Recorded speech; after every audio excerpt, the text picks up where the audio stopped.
back here on the GSMC Chip Shot Football Podcast to talk more about the NFL draft a little bit and players that are coming into the NFL, specifically the wide receivers and where they stand according to NBC's Chris Sims. He posted his latest wide receiver rankings. He did the quarterback rankings, I think, a few weeks ago.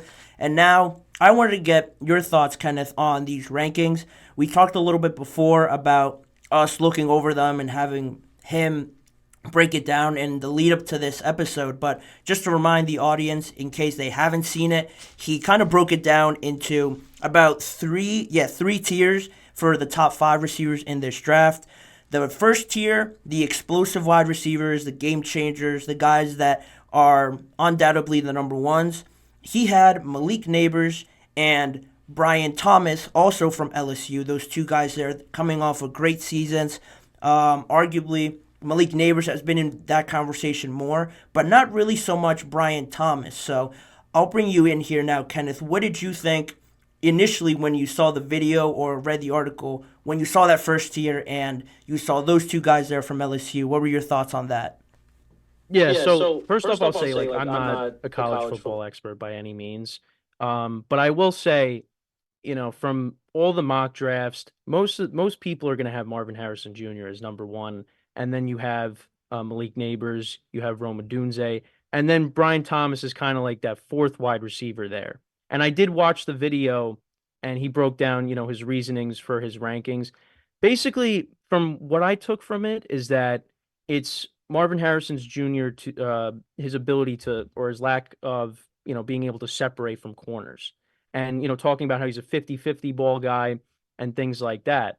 With the other receivers, and Brian Thomas basically has like the same like build as Marvin Harrison Jr.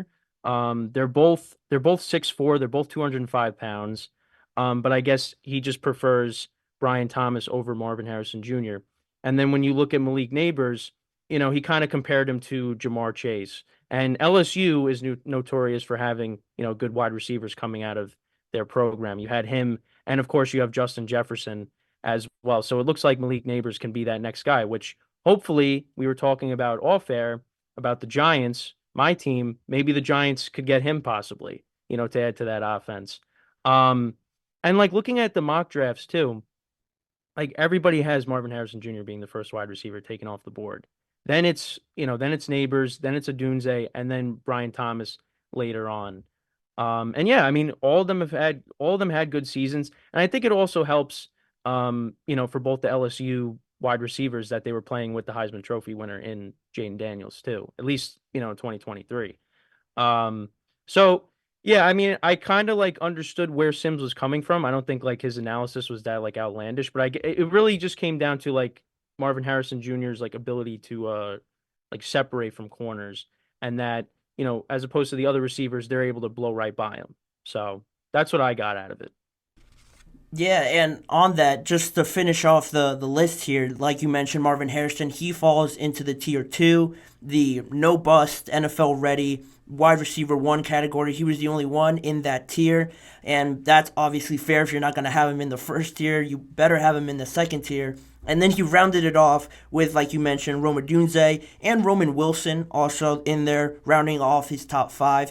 Another could be surprise for a lot of people if they really didn't watch Michigan, or if you really know anything about Michigan. They were more of a run heavy team, offensive line, defensive line, setting the tone that way. So to have him in there might be a surprise instead of other guys like A.D. Mitchell or Xavier Worthy, who had a great NFL combine. But in saying that, you mentioned there about the quarterbacks and the kind of systems that these teams ran and the personnel. How important is that, do you believe, heading into the draft? And Marvin Harrison has been mocked of going from anywhere from really four to like six, I would probably think, in all Right. honesty. But Yeah. how important do you think that is? Team fit, having the right quarterback there, the right coach for these guys to succeed, most of all in the NFL. I mean, yeah, I think that's probably like the most important thing. I mean, you want to see them, get into the right situation. I mean, yeah, coaching quarterback is very important. And where these guys are going, I mean, I did mention the Giants as being a team looking for a wide receiver. Well, right now they don't have a quarterback. Now they might have the right head coach in place, but they don't have the right quarterback. Um, one of these guys could end up going to the Bears. One of these guys could end, and right now the Bears, it seems like, well, now that they traded Justin Fields, this cements that, I mean, yeah, they're definitely going to take a quarterback. I mean, it's going to be Caleb Williams. I mean, they could throw a curveball at us and it ends up being, Drake May or I don't know, Jaden Daniels or JJ McCarthy or, somebody else. But it seems like it's going to be Caleb Williams. But yeah, I mean, I still have question marks with Eberflus. Then you have the Jets. If Aaron Rodgers is healthy, well, yeah, I think any of these receivers would love to have Aaron Rodgers throwing them the football as long as he's healthy. Um, but yeah, I think that's probably the most important thing is you want to be in the right situation. Because we see guys, come out of college, they have a lot of talent, and then you get to the NFL and they can't take that next step. I mean, the one wide receiver that really just came to mind was Chase Claypool. Had a lot of talent. I mean, being a Steelers fan too, just remembered that, even though we just talked about that off air before we started. But yeah, Chase Claypool, a lot of talent. And then, it kind of fell apart. I mean, then he gets traded to the Bears and he was really a non-factor. And then he ended up on Miami. And then, it really didn't make an impact. So, yeah, ending up in the right situation is very important. And, I think like the Cardinals, that's another team I mentioned, forgot to mention. They're up there too. The Patriots are looking for playmakers, but they're probably going to take a quarterback. I mean, the Cardinals, I mean, listen, Kyler Murray needs another receiver. They traded, D-Hop signed with the Titans and Marquise Brown's now with the Chiefs. So they kind of have to add, to the receiving core there, which I think is a good spot. I mean, Kyler looked decent coming back from his injury. So, and the Cardinals might be building something there. I thought Gannon was okay his first year as the head coach. So, we'll see. But yeah, I think that is the most important thing is you want to have these guys in the right situations. And sometimes that's not always the case because if you're, a top wide receiver in this draft, yeah, odds are you might not end up in the best situation. So. Yeah, and you know what's funny about that?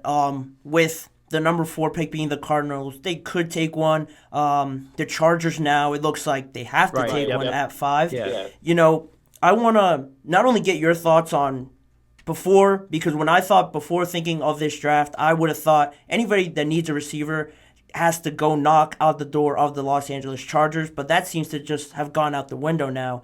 Do you think now that they've made the bed that they have to now lay in, trading away all their wide receivers, that they have to get one for Justin Herbert? Or do you still think there's value in that stockpiling draft picks, draft capital, trading down a little bit and potentially still getting one of these guys maybe just outside the top 10 or maybe at a 9 or an 8 spot? I think it's like one of those things where you kind of see how the draft goes. I mean, maybe a team comes knocking and says, "Hey, we'll give you this," and they trade down. But if that's not the case, then maybe they say, "Hey, we like one of these guys a lot, so we're going to end up taking him." Um, and yeah, I mean, I think it is kind of important that they try to, add another weapon because, Quinn Johnson, they expected big things out of him in year one, and he was kind of a disappointment, a lot of drops and big moments. I know I talked about this on my show, like the Green Bay game. I mean, it was a pass right in his hands down the sideline and he dropped it. But that's just one instance. And Joshua Palmer's a nice player too, but again, I don't look at these guys as, number one wide receivers. I mean, it really is amazing how completely different the Chargers offense is. I mean, you got Justin Herbert, but everybody's gone. Pretty much everybody is gone. And yeah, so I think if they do end up trading down, I mean, they're gonna have to add a playmaker somehow. I mean, you look at who's left on the wide receiver market in free agency. I mean, Tyler Boyd comes to mind, but I don't know like if the Chargers have interest in him. He's a guy that's still out there, but they're going to add a playmaker one way or another. So I guess they kind of have to feel how it is, going into the draft and on draft night because we've seen trades happen plenty of times. So. Yeah, and it'll be interesting to see, where teams value these guys because anywhere from 1 till, I guess, 7 now or 6 with the Giants, any of those teams really could use a quarterback other than the Cardinals and the Chargers, but it'll be interesting to see how they balance quarterback needs and how other teams behind them balance that. And just wrapping up this segment with the wide receivers and Chris Sims's just rankings of them, how much of that how much do you value just with the NFL combine already having passed and pro days coming up? It just reminded me that today I saw Marvin Harrison not participate at his pro day, and Caleb didn't also test at the combine, but he is throwing today. He threw today. How much do you value that, not seeing Marvin Harrison since he was actually playing, and now having to wait? I don't want to say gamble on him and still taking him because he is one of the best, if not the best receiver in this class, but how much importance do you put in those sort of things, not working out of the combine or now even not showing up to your pro day as well? I mean, I don't really like buy into it. I think it's just a lot of outside noise. If the guy's really that talented, like, you're going to take him. You're going to take that risk. I mean, again, there's plenty of times where, you have question marks about a certain player, and you're going to take that risk because of the talent. So again, I'm not really going to buy too much into that. Again, we look at Marvin Harrison Jr. as the best wide receiver in the draft. So, I mean, regardless if he's going to participate or not, you're still going to end up taking him. I guess the other thing I would say too is you don't want to, I mean, even though it's not really that much of a risk, risking injury, like the potential of getting hurt. But yeah, I mean, I really don't buy into all of that. I think, like I said, I think that's just outside noise. Yeah, I mean, I do share that sentiment too, but there's also that part of, if it always seems like it's always either the combine or the pro day. I can't remember a player not participating in both, but Marvin Harrison has that luxury of being that great. Exactly. And just a lot of teams will take him, or not all teams will have the opportunity to take him, but he is up there in one of the top prospects. He was ranked a little bit lower, a surprise ranking below Brian Thomas, but we're going to see a lot of surprises in the draft. And absolutely, yep. The way these rankings work out, it is what it is. But that's all the time I'm going to have for that segment and for Kenneth on this show as well. Kenneth, one more time, I want to thank you for coming on and having that conversation with me on both the Raiders and the rankings for the top wide receiver prospects. Yeah, no, I appreciate it. It was a lot of fun. Yeah, and as well, I mentioned he is the host of the GSMC Football Podcast, so make sure to also go check his show out as well every weekday. Just remind me of the time as well for anybody listening as well. It's 10:30 a.m. Eastern Time, Monday through Friday. That sounds great, and he always I do watch his show sometimes as well, and he always puts out great conversation and great content out there, so make sure to go check him out. That'll do it for this segment. I will send it to the second break of the show, and on the flip side of that, I'm going to get into Netflix's new wide receiver series coming this summer, as well as the Steelers' interest in Brandon Ayuk as well. So don't go anywhere. I have a lot more stuff to talk about on the next half of the show. All of that is coming up next.